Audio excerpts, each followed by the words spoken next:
Hello friends, नमस्कार सभी को। मैं Narendra, public health nursing officer, Delhi सरकार में कार्यरत, आज आपके सामने उपस्थित हुआ हूँ एक बहुत ही महत्वपूर्ण सूचना को लेकर। और मैं समझता हूँ कि ये बहुत ही महत्वपूर्ण सूचना है उन गरीब लड़कियों के लिए, उन असहाय लड़कियों के लिए, और जो भी सक्षम है उनके लिए भी। लेकिन गरीब जो बच्चियां हैं, जिनके पास जानकारी का अभाव होता है और जिनको अच्छी कोचिंग नहीं मिल पाती नीट वगैरह के लिए, और नीट में यदि उनका स्कोर कम है लेकिन वो एलिजिबल हो चुकी है, तो उनके लिए एक बहुत ही अच्छा ऑप्शन मैं समझता हूँ। ये इसको कोर्स में नहीं कहूँगा, ये सीधी एक जॉब अपॉर्चुनिटी है। और जॉब अपॉर्चुनिटी भी एक ऐसे फील्ड में है जो सभी को गौरवान्वित फील करती है। उस फील्ड में हर कोई इंसान जाने की इच्छा रखता है, जो भी अपने देश से प्रेम करता है, और वहां पे देश सेवा करना अपने आप में एक गर्व की बात है। तो आज हम बात करेंगे AFMS, armed forces medical services. जो आर्मी में जो मेडिकल सर्विसेज होती हैं, वो आर्मी वाले एक्चुअली सिर्फ लड़कियों के लिए बीएससी नर्सिंग का कोर्स करवाते हैं। और उसमें बहुत सारी फैसिलिटीज मिलती हैं आपको, रहने का, खाने का, यूनिफॉर्म अलाउंस, स्टाइफंड, इतने सारे लाभ मिलते हैं जिनकी जो सामान्य जो बीएससी नर्सिंग होती है, जहां एक तरफ हम 2 लाख रुपए देकर खर्च करके बीएससी नर्सिंग में एडमिशन लेते हैं, वहां यदि नीट में आपका स्कोर ठीक है, आपको यदि मेडिकल कॉलेज नहीं मिल रही है और एक एलिजिबल स्कोर है इसके लिए, बीएससी नर्सिंग के लिए, तो आप इस इन कॉलेजों के लिए आप अप्लाई कर सकते हो। आज हम उनके बारे में बात करेंगे कि कौन सी जगह पर कितनी सीट है, कैसे अप्लाई करना है, क्या क्या इसका प्रोसेस है, किस तरीके से एडमिशन होगा इसमें, क्या फीस स्ट्रक्चर है, ये सब बातों के बारे में हम आज डिस्कस करेंगे। तो जो आर्म फोर्स मेडिकल सर्विसेज हैं, उन्होंने क्या निकाला है, उनका जो बीएससी नर्सिंग में एडमिशन के लिए 5 स्टेप हैं। हालांकि ये स्टेप तो इतने हैं जितने आईएएस में भी नहीं होते, उतने स्टेप हैं ये। लेकिन इसके बाद जो आपको जॉब मिलती है, सब इंस्पेक्टर की शायद जॉब मिलती है, उसमें 3 स्टार जॉब मिलती है at the time of joining ही। और जो बच्चे यहाँ से पास आउट होते हैं, उनकी ज्वाइनिंग होती है, उनको पहले ही एक तरीके से उनको स्टाइफंड देते हैं, यूनिफॉर्म अलाउंस देते हैं। तो एक तरीके से ये जॉब ही है। बात करते हैं इनके स्टेप्स के बारे में। सबसे पहले तो आपका नीट जो है, जो नीट एग्जाम का अभी जो रिजल्ट आया है, वो क्वालिफाई होना चाहिए।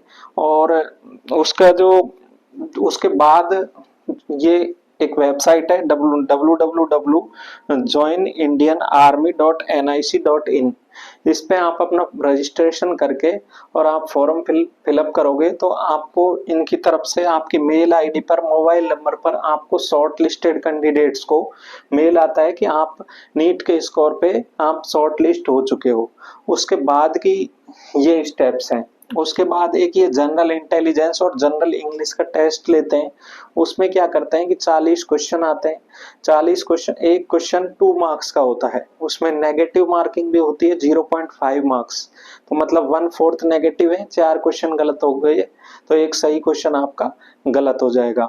और उसकी जो अवधि होती है उस टेस्ट की ओनली 30 मिनट्स, मतलब 30 मिनट्स में 40 क्वेश्चन आपको करने होते हैं। ये इसका सेकंड स्टेप होता है। यदि ये स्टेप आपने क्वालिफाई कर लिया, आप इसमें भी शॉर्ट लिस्ट हो गए, तो फिर होता है साइकोलॉजिकल टेस्ट कि आपकी जो बौद्धिक क्षमता है, आपका जो बिहेवियर है वो किस तरीके से है। उसमें जो बोर्ड डायरेक्टर्स बैठते हैं और वो आपका जो भी आपकी हॉबीज हैं, जो भी आपके सब्जेक्ट्स हैं, उनसे क्वेश्चन पूछते हैं साइकोलॉजी से रिलेटेड, और आपका एक तरह से वहाँ इंटरव्यू होता है। यदि आप उसमें भी क्वालिफाई कर जाते हो तो फिर होता है आपका मेडिकल। मेडिकल आर्मी में आप सब जानते ही हो मेडिकल किस तरीके से होता है। तो वो उस मेडिकल को करने के बाद फिर आपको एडमिशन मिलता है 4 ईयर बीएससी नर्सिंग कोर्स में। और ये कोर्स नहीं है, जैसे मैं बता चुका हूँ, सीधी इसमें जॉब मिलती है। और कोर्स के ड्यूरेशन भी आपको 1 रुपया खर्च करने की जरूरत नहीं है, सब फ्री रहता है। अकोमोडेशन, खाना पीना, रहना, सब चीजें फ्री रहती हैं उधर आर्मी में। और साथ में स्टाइफंड और मिलता है। तो ये बहुत अच्छी अपॉर्चुनिटी है। आगे बात करते हैं कि ऐसी कौन सी लड़कियां हैं जो इसमें फॉर्म अप्लाई कर सकती हैं। ये ध्यान रखना कि ये सिर्फ लड़कियों के लिए है, लड़कों के लिए नहीं है। जिनका जन्म 1 अक्टूबर 2000 से और 30 सितंबर 2008 से पहले हुआ है और 1 अक्टूबर 2000 के बाद हुआ है, तो वो लड़कियां इसमें अप्लाई कर सकती हैं। ऐसी लड़कियां जो अनमैरिड हैं या फिर कोई डिवोर्स्ड लड़कियां हैं जो लीगल तरीके से सेपरेट हो चुकी हैं, उनके लिए ये है। और इसको यदि एज कैलकुलेशन करेंगे तो मेरे हिसाब से 17 से 25 साल तक की लड़कियां इसमें फॉर्म फिलअप कर सकती हैं इस साइट पे जाके। ठीक है, आगे बात करते हैं कि क्या क्या मार्क्स होने चाहिए आपके 12th में। 12th में आपके पास बायोलॉजी होनी चाहिए, प्लस में साथ में इंग्लिश सब्जेक्ट्स भी होनी चाहिए और दोनों में 50% मार्क्स आपके होने चाहिए, तभी आप इसमें फॉर्म में अप्लाई कर सकते हो। बात करते हैं आर्मी की, बात करते हैं तो फिजिकल स्टैंडर्ड पे इनका ज्यादा फोकस रहता है। तो 152 सेंटीमीटर हाइट होनी चाहिए आपकी, मतलब 5 फुट 1 इंच के करीब। 5 फुट में 150 सेंटीमीटर हो गए, तो 5 फुट के करीब आपकी हाइट होनी चाहिए, तब आप इसमें फॉर्म अप्लाई कर सकते हो। लेकिन जो लड़कियां हिली एरियाज में रहती हैं और जैसे नॉर्थ ईस्ट में रहती हैं, तो उनके लिए 5 सेंटीमीटर की छूट दी गई है और 147 सेंटीमीटर तक की लड़कियां भी अप्लाई कर सकती हैं। ठीक है, आगे बात करते हैं। इसमें जो वेट का क्राइटेरिया है वो भी निर्धारित किया गया है कि यदि आपकी जैसे हाइट यदि 150 सेंटीमीटर है और तो मिनिमम वेट आपका 37 केजी होना चाहिए।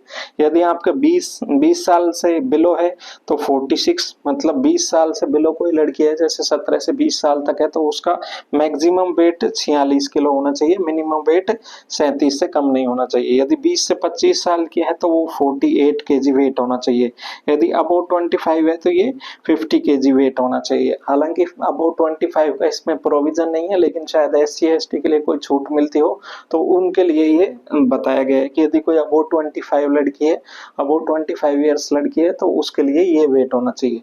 तो ये पूरी एक टेबल है। यदि आप लोग कमेंट बॉक्स में जानना चाहोगे तो मैं पूरा नोटिफिकेशन आपको आपके साथ शेयर कर दूंगा। तो ये मैंने समराइज जो इम्पोर्टेंट एक्चुअली तो ये 7 पेजेस का नोटिफिकेशन है, लेकिन जो मुझे काम की चीजें लगी, जो आपको बताने लायक चीजें लगी, सिर्फ वही मैं यहाँ पे लेकर आया हूँ। अब बात करते हैं कि इसकी सीट्स कितनी है, कितनी जो जो मेडिकल जो इसके आर्मी की जो मेडिकल सर्विसेज की सीट कितनी है। तो पुणे में है इसकी 40 सीट। पुणे की जो कॉलेज है, जो आर्मी वालों की कॉलेज है, उसमें 40 सीट है। कोलकाता में 30 सीट है, मुंबई में 40 सीट है, न्यू दिल्ली में 30 सीट है, लखनऊ में 40 सीट है और बेंगलुरु में 40 सीटें। तो कुल मिला के 220 सीटें हैं। और अकॉर्डिंग टू आपकी जो आपका स्कोर रहेगा, ये 3-4 स्टेप्स के बाद इन सबका अलग अलग वेटेज है। इन सबके स्कोर के बाद आपका जो स्कोर रहेगा, जिस हिसाब से आपने कॉलेज की प्रेफरेंस भरी होगी, उसके अकॉर्डिंग आपको कॉलेज अलॉट होगी और उसके अकॉर्डिंग आपको एडमिशन मिलेगा। फैसिलिटी के बारे में मैं डिस्कशन कर चुका हूँ कि फ्री राशन है, यूनिफॉर्म है, अकोमोडेशन है, स्टाइफंड है, तो ये सब चीजें फ्री है। साथ में जो फॉर्म फीस जो होती है 200 रुपये फीस है और SC ST के लिए छूट दे दी गई है। ठीक है, और ये जो साइट के बारे में मैं आपको बता चुका हूँ कि www.joinindianarmy.nic.in। ठीक है, और इसमें ये दोनों डेट इंक्लूसिव है, बोथ डेट इंक्लूसिव, जैसे 1 अक्टूबर की डेट को भी काउंट करेंगे, इधर 30 सितंबर की डेट को भी काउंट करेंगे। तो ये मैं समझता हूँ कि जिनके पास ही आप इंफॉर्मेशन पहुंचा सकते हो, जो आपके नॉन टू हैं, जो आपके फ्रेंड्स हैं, और ये सभी जगह हैं। देखो कॉलेजेस भी पुणे, कोलकाता, मुंबई, न्यू दिल्ली, लखनऊ, बेंगलुरु। तो आपके जो भी फ्रेंड सर्कल में जितने भी स्टूडेंट्स हैं, उनके साथ ये इंफॉर्मेशन शेयर कीजिएगा। काफी मैं समझता हूँ काफी अच्छी एक तरीके से जॉब अपॉर्चुनिटी है, आपको एक रॉयल जॉब मिल सकती है, लड़कियों के लिए है। तो यदि कोई और इन्फॉर्मेशन आप इसके रिगार्डिंग चाहते हो तो कमेंट बॉक्स में डालना। साथ में किसी और टॉपिक पे आपको कौन सा टॉपिक पे वीडियो चाहिए, उसके लिए भी आप मुझे सजेशन दे सकते हो। आपने मुझे सुना उसके लिए थैंक यू, और मिलते हैं फिर नेक्स्ट वीडियो।